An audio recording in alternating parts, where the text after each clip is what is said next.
The 75 feet tall structure stands abandoned in the desert. Its girders weathered by decades of wind-blown sand. But how did White Sands become the place where America began its journey to the stars?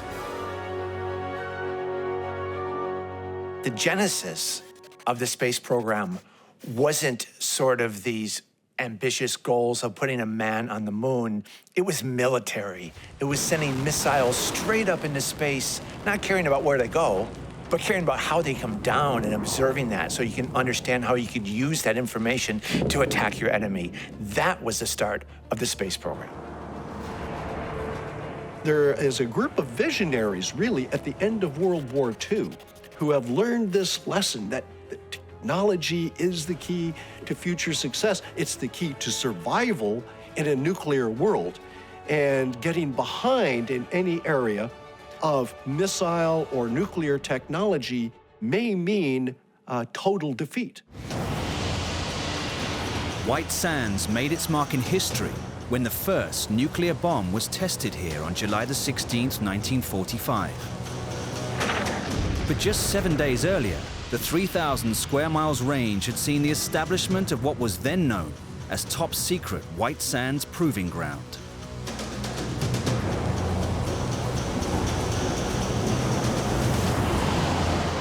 With the looming prospect of nuclear conflict with the Soviet Union, America needed to take the lead in missile technology. So far, its efforts had been completely outmatched by Germany's V-2 rocket design. Could they catch up before it was too late? Darren Court is the White Sands Missile Range Museum director. He's studied the early days of this top-secret research. Comparing the V-2 to the first American rocket design, the V-2 was a tremendous advance in the technology. What we had at the time, the WAC Corporal, could put about a 35-pound payload, maybe 60, 70 miles into the atmosphere.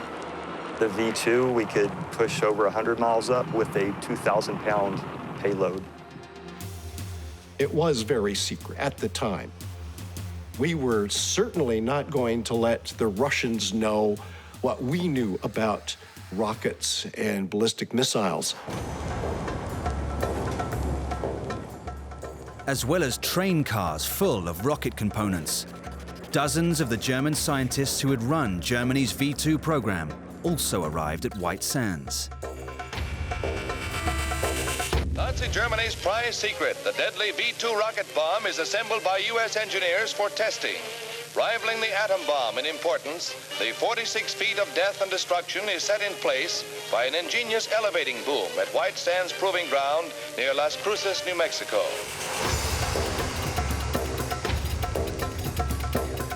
But the most important component of the V-2 program to arrive was not a piece of rocket. It was Wernher von Braun, the father of the V-2. But was the man behind Hitler's revenge weapon attacks the right man for the job? Wernher von Braun was the head of the German rocket program. In other words, how do we develop missiles to fire at other cities around the globe?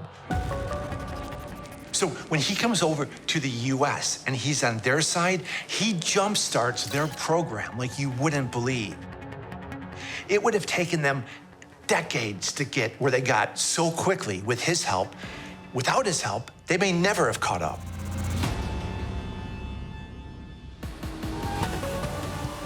Von Braun, I don't think, was really an ardent Nazi. I think that he created the V-2 simply because he was a man that invented rockets.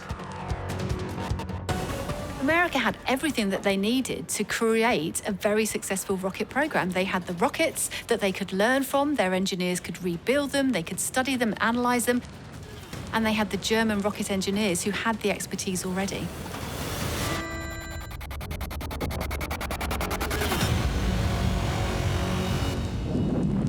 The experiences of the German V-2 program made it obvious that the technology was far from perfect.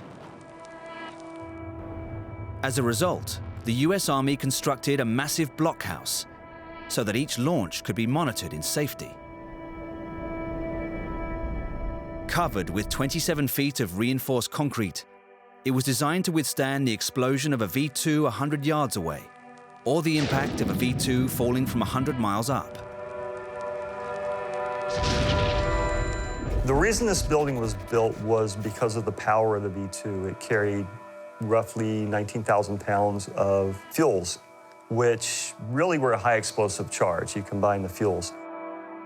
And we saw that on a couple of the V-2 failures on the launch pad, where something set off one of the tanks and another tank went off, and there was a tremendous explosion. The 10-foot thick reinforced walls were built specifically to protect the people inside the building. The people in this room were critical to the success of the V-2 launches. You had your guidance experts, your control, your combustion experts, the military commanders of the installation. You had really the brain trust of the V-2 program would be in this room during launches. 5, 4, 3, 2, 1, 0. Rocket away. At first, it seemed that the Army was right to plan for disaster. Launched in April 1946, America's first V-2 only rose to an altitude of 3.5 miles before crashing in a huge fireball. Everything was riding on the next launch a few weeks later, and this time, the rocket climbed to an altitude of 71 miles before coming down 35 miles away. Air Force pictures show the rocket in flight, and the flying camera automatically takes over. The huge projectile drops the Earth behind at the tremendous speed of 4,000 feet per second. The rotation of the rocket causes the planet to spin before the lens, and the camera photographs the Earth 65 miles straight down. The horizon, 720 miles away, and the curvature of the Earth are astonishingly apparent in this still picture from the film. It marked the first successful launch of a large rocket on American soil and accelerated the United States into the space age. I would like to have witnessed those early V-2 launches from the White Sands base. For me, that was a time of great unknowns and huge excitement. I mean, I just can't imagine how it must have felt for engineers and scientists like myself to suddenly have access to space with these amazing rockets. There were so many unknowns. We wanted to be able to look at the stars and the planets unhindered by the Earth's atmosphere.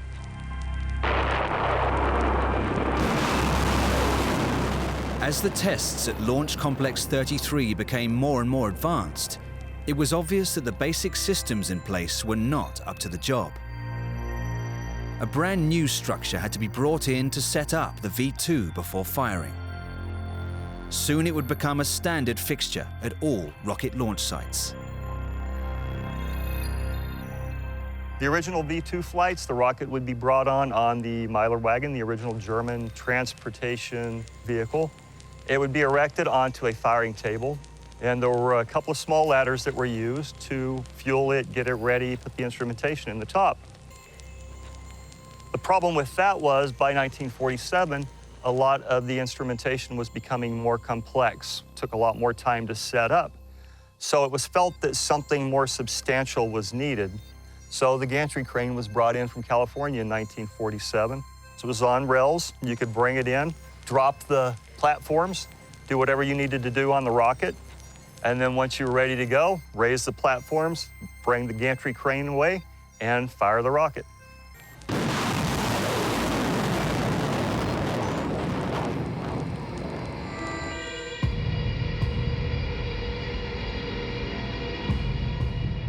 But White Sands not only pushed forward research into rocketry, it was also the first place on the planet to launch living creatures into the atmosphere.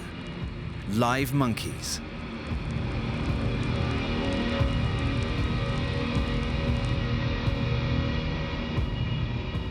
The testing of the V-2 rockets for radiation in space evolved over time. It started with really simple things like maybe an ant or a firefly or a grain of corn, just to see what the impact would be of radiation in space.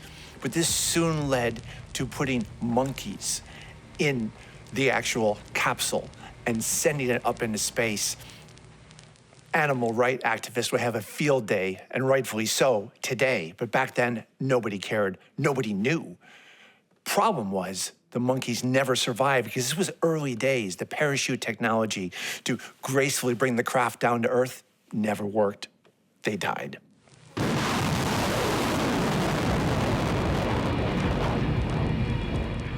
By the early 50s, White Sands had made incredible strides in space research and laid the groundwork for future progress. For all their success, the limits of the V2 had been reached. But the scientists and engineers at Launch Complex 33 had reason to be proud of their efforts. Those early rocket launches from the White Sands base are somewhat overshadowed by the phenomenal success of programs like the Apollo mission. But those early projects were incredibly important. There certainly was a push after the V2 program had ended to beat the Soviets into space. But I think it was sort of the newness of the whole thing. They were doing something that no one in this country really had done with these large liquid-fueled rockets. We did science for the sake of mankind out here, and I think that really drove what a lot of the science were pushing for.